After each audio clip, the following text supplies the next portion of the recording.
좋아요, 구독. 네, 안녕하세요. 정혜성 전문가입니다. 자, 나스닥이 좀 많이 올랐네요. 네, 이제 지난주에 좀 상승했던 이런 국채 금리가 좀 오늘 하락을 하면서 기술주, 특히 이 반도체 관련주들의 좀 상승을 견인을 했습니다. 특히 나스닥이나 지금 S&P 500 지수 같은 경우는 연중 최고치를 다시 한번 경신을 했고요. 필라델피아 반도체 지수 같은 경우도 지금 오늘 2% 넘게 급등을 좀 했습니다. 오늘 국내에서도 이런 흐름들에 좀 반도체 관련주들이 좀 다시 이제 급등할 수 있는 이런 모멘텀이 계속 발생 중이다. 이렇게 말씀을 좀 드릴 수가 있겠고, 그리고 중국의 경기 부진이 지금 계속해서 좀 이어지고 있습니다.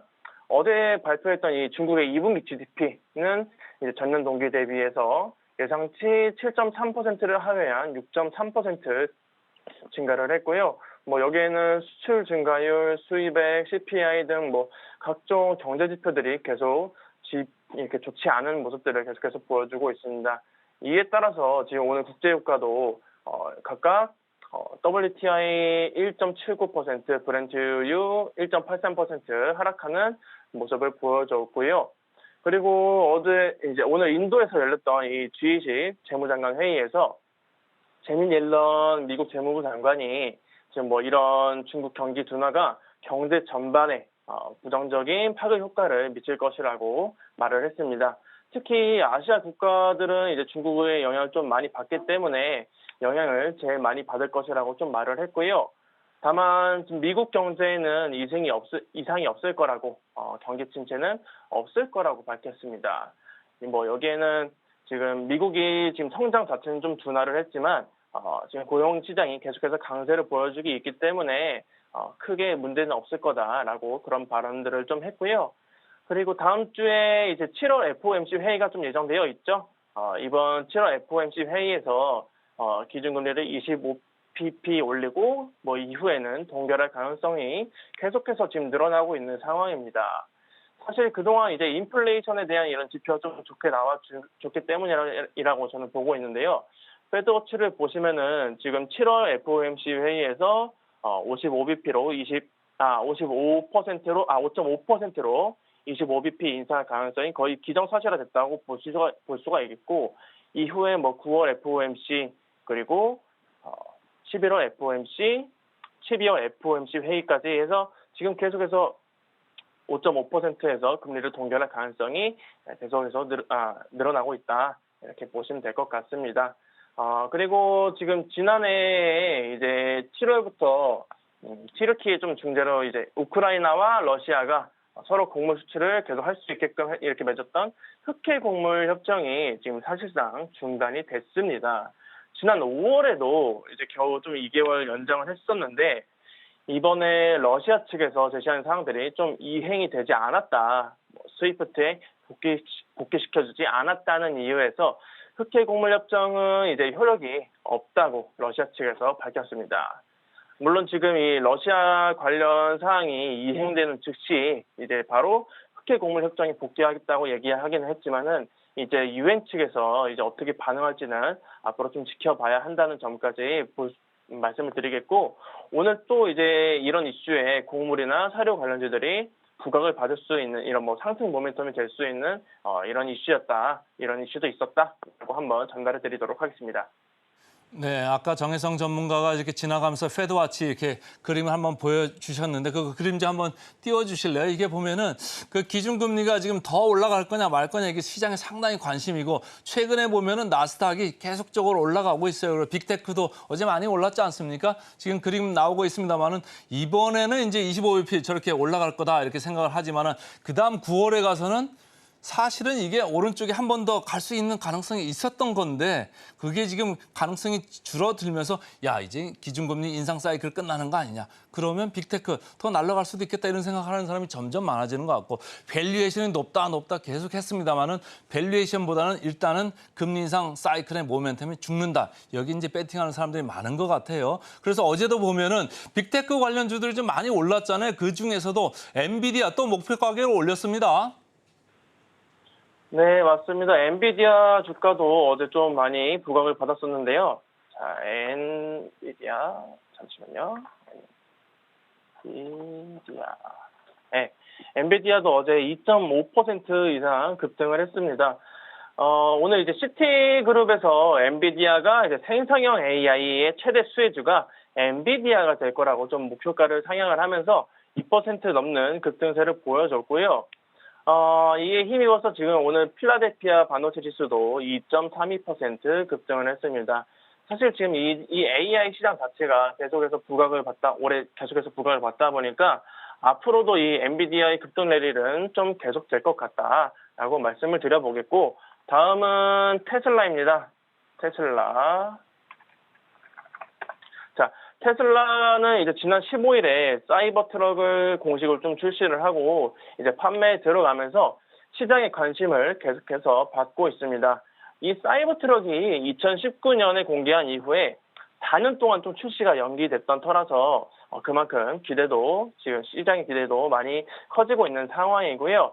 테슬라는 이제 내일 19일에 2분기 실적을 좀 발표를 할 예정인데, 외수파고나 이런 투자은행들이 계속해서 호실적을 전망하고 있고, 따라서 지금 목표 주가도 계속해서 상향하는 그런 상황들이 연출되고 있습니다.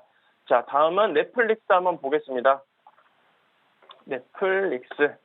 자, 넷플릭스도 좀 19일에 이제 실적 발표가 예정이 되어 있는데, 넷플릭스 같은 경우에는 최근 이제 계정 공유를 제한을 하고, 그다음에 만약 다른 구성원들을 좀 추가를 시킨다면은 한 달에 $8 가량 추가로 지불해야 하는 그런 정책을 펼쳐왔었습니다. 여기에서 당연히 소비자들의 반발은 좀 거셌겠지만은 사실상 이 정책으로 인해서 구독자 수는 거의 2배 이상 급증을 했고요.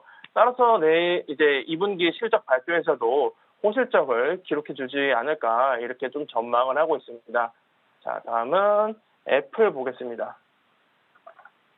자, 애플도 오늘 1.67% 상승을 했는데, 향후 지금 5년간 이 애플의 성장 주요 원동력이 인도 시장이 될 거라는 이제 모건 스탠리의 전망에 오늘 애플이 좀 상승을 했습니다. 특히 이 인도에서의 매출 증가가 15%, 그리고 이용자 증가의 20%를 차지할 거라고 같이 전망을 했는데요. 지금 애플이 인도에서 이제 제조업 그리고 소매업 인프라를 구축을 하려는 이런 투자를 보이고 있고, 인도 경제 자체가 지금 좀 현대화에 다가서고 있기 때문이라는 이유를 좀 근거로 들었습니다. 자, 다음은 액티비전 블리자드 한번 보겠습니다. 액티비전 블리자드.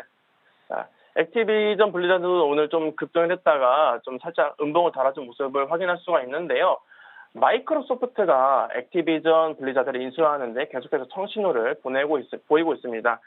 마이크로소프트는 오늘 트위터에서 블리자드를 인수한 후에도 이 플레이스테이션에서 콜 오브 듀티라는 게임을 할 수 있게끔 소니와 계약을 체결했다라고 밝히면서 이제 액티비전 블리자드도 3.21% 상승하는 모습들을 보여줬고요.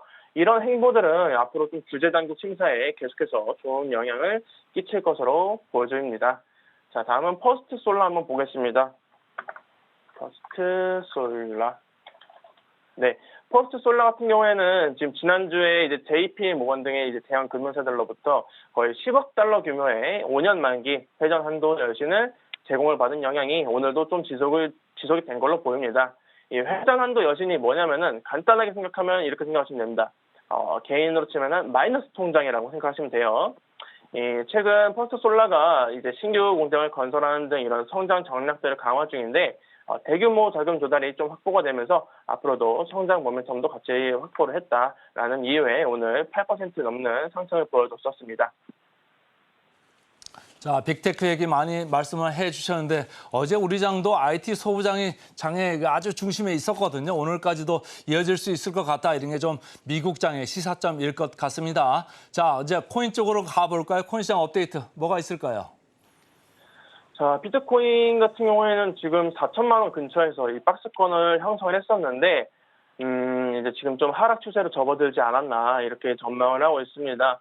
그동안 좀 인플레이션이 둔화하는 흐름이나 이제 비트코인 혐오 ETF 이슈, 그리고 리플의 일부 승소 등 이런 좋은 이슈들이 있었으나 좀 이제 정작 비트코인은 상승하지 못하는 흐름이 보여줬었거든요. 그러면서 지난주 주말부터 금요일부터 이제 하락권에 좀 하락 추세에 들어갔다 이렇게 보고 있고 이후에 좀 눌림목이 나온 이후에 이게 눌림목이 될 수도 있어요. 이 눌림목이 됐다가 다시 한번 급등할 수 있는 모멘텀이 좀 되기를 바라는 점도 좀 있습니다.